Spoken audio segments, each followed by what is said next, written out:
Okay, so I think a lot of us have questions about the money side of things. We'll talk about a bunch of stuff, but the money side, and anybody watch Silicon Valley? Anybody a fan? HBO? There's so many plugs on it. We should get a lot of sponsorships for this. So That's my life every day, that show. oh my, dude, I kid you not, every day I come in and I go, between Silicon Valley and Office Space, the movie, that's basically that over there. Every single day, same things. So, I think a lot of us, as we think about growing a business, we think about that day when somebody comes along and goes, man, I love what you do. I want to give you some money. I know they're not giving it to you, but I want to give you some money, and I want to see you become successful. And I realize this can be a sensitive subject, but tell me, what are the goods and what are the bads? And as open as you can be with that part of it, because I think a lot of people go, man, I want to get investors. I don't think we always know exactly what we're asking for when that happens. And so even with great investors, Right. we don't know what we're asking for. So this kind of gets in that touchy area, but can you give me the goods and then give me some of the things that you've struggled with in that? Yeah, even if it's just personally. I'll start it out by this. This is not my first startup venture. I worked for McAfee Software for a long time, and then in the early 90s, or late 90s, excuse me, in the internet heyday, I started another startup and raised $20 million of other people's money. Sign this guy up. We were a victim of the bubble burst. One of our largest customers was Enron. You know what happened to Enron? Speaking of pain points. So yeah, it's not always roses, and right. And that was the first time I had gone out and actually raised capital from other folks, and it didn't turn out so great. And so for a number of years after that, you get scared, you get gun shy. You don't want to. I mean, all of the things that I had to deal with as that unwound. It really takes over your life. And so what people don't realize when they go into at least an entrepreneurship, and I'll talk a little more about this later, but I think you can be a lifestyle business or you can be a growth startup, and that's kind of the path I've taken in my entrepreneurship endeavors. But you just don't realize what it does to you, your family, to the people who entrust their money with you, and if it doesn't go well. And so it can knock you down and ruin you. And it did for me for a while. But then you wake up one day and you think, well, I'll tell you what did it for me. I woke up one day and I started thinking about doing something different. And this was right before Startup Weekend. And I picked up a book called The Startup Owner's Manual by Steve Blank. And I started reading through it, and it started talking about the customer development methodology. And before you spend a lot of time building a big business plan and thinking through all these things, go out and talk to customers and see what they think, right? People try to protect their ideas because they don't want someone to steal it, right? Well, it's not the idea, it's the execution of it. Correct. So go out and talk to people, see if they'll buy it. And I read that, and then it really made me realize that it wasn't so much what I didn't do well, it was a lot of the things that were going on around me. And if I could just do things a little bit differently, knowing, from that perspective, knowing what not to do now, then I could go raise more money, and people could entrust that money with me and my company because of the lessons that I learned, through those failures. Sure. And so I decided, to give it a go again, obviously after Startup Weekend. And so we went out and raised $200,000 right off the bat. And I'll tell you, I haven't slept since then. And it's more than that now. I think all told we've raised $2.5 million. Wow. But I've done a lot of things differently this time than I did in the past that now ensure a better chance of success. And we've had some success, but we're not successful yet. So. Sure, absolutely. So you kind of mentioned I don't want to make this an entire series on the pain of everything, but you did mention kind of the pain of the personal side and what happens. And I think a lot of us, maybe nods of heads, can feel that, right? You're working a ton of hours, you're kind of scratching by, you're figuring out how to make money, you're figuring out how to make your business work.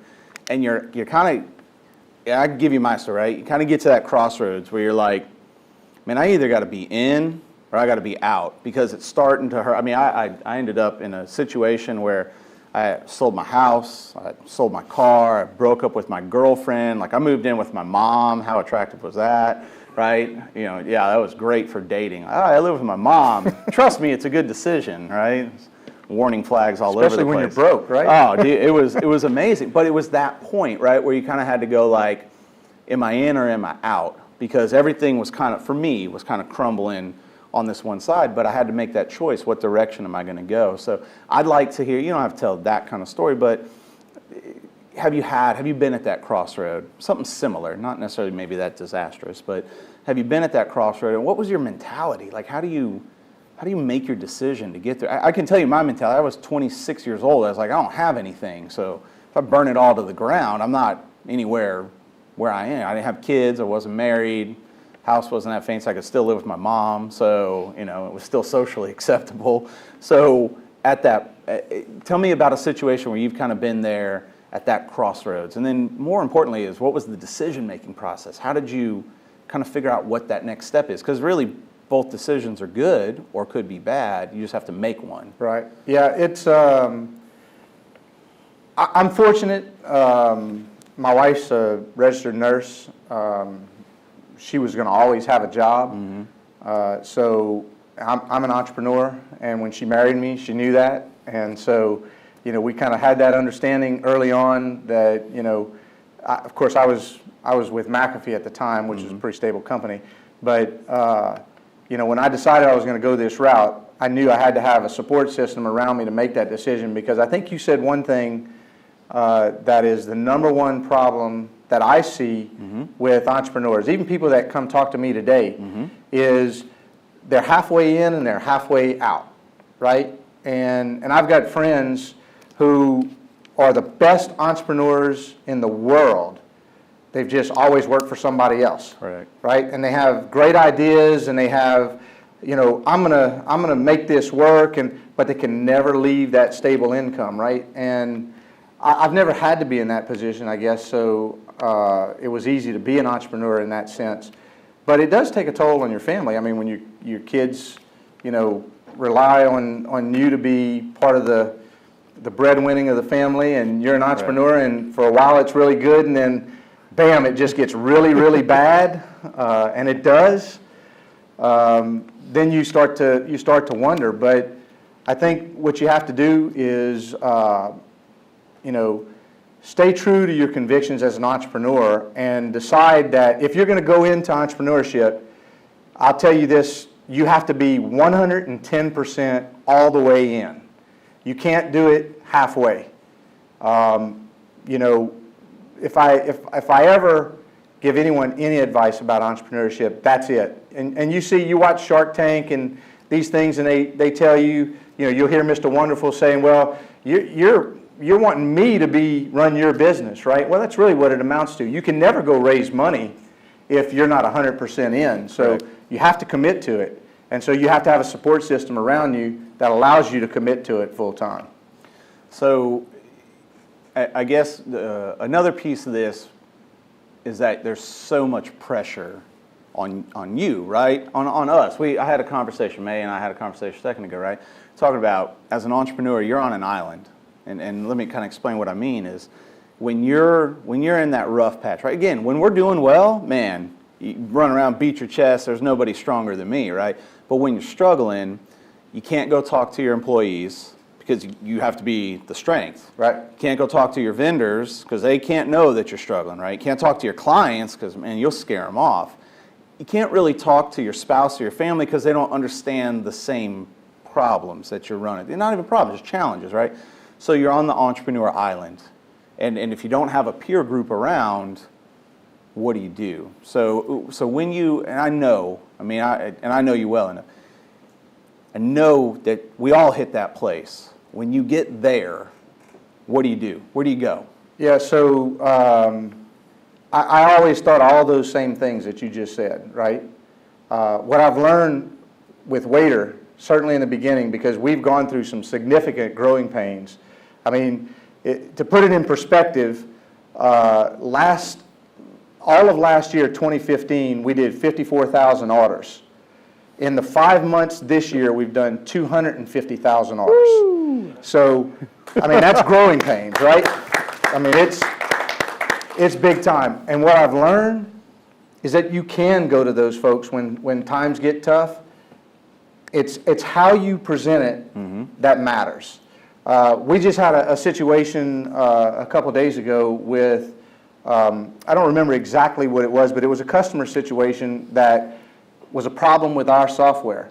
And so, you know, we called the customer up and we said, look, we had transactions didn't settle for a whole week. So restaurants didn't get their deposits for a whole week, right? Wow, yeah. And these are mom and pops that need the money. Correct. And we had restaurants calling us every day, hey, where's my deposits, where's my deposits? Well, we didn't put an alarm on that critical component. Yeah. Now, we have alarms on everything. But that one piece we didn't have an alarm on that told us that there was a problem. And so we're getting all these calls. And so everybody's like, well, what do? We can't tell them that we didn't make their deposits. And I'm like, guys, listen. Call the restaurants up and said, we messed up. You know, we didn't do our job this week. Your transactions didn't settle. You didn't get your money. If you need to have your money today, we will front you the money today until we get them settled and figure it out. And you know what they told us? No, don't worry about it. Can you get it to me by Monday? Yes, we'll get it to you by Monday. All right, that'll work for me. So rather than just avoiding the problem, right, we hit it head on. Yeah. We went straight to the restaurants. We were honest with them. We told them it was our mess up, you know, that we fixed it. It wouldn't happen again. And I do the same things with our employees now if it ever gets to that point, right, because I've been in the other position. Yeah. So I think I've learned that, you know, where you might not think you have people around you who would support you when times get tough, if you go about it the right way, people understand things happen. And so, you know, if I ever get into that position again, I'll confront it head on. I would say that's a pretty strong position there, and recruiting talent at WAITR probably just got a whole lot easier. So. I will say this, though, about recruiting talent real quick, because I meant to say this a little bit earlier. Good, because I was going to ask you about recruiting. We're going to talk about this, so okay, go ahead. I'll just say, you know, you was talking about not using WAITR for a long time. Yeah. Believe it or not, we'll get people coming in to interview, and I'll be interviewing them. Oh, great, you know, well, what do you think of the product? Oh, I think this is a great idea. I'm like, well, great, have you used it to order? Well, no, I hadn't used it yet, but I downloaded it, so if you come to interview for WAITR, at least use it once before you come.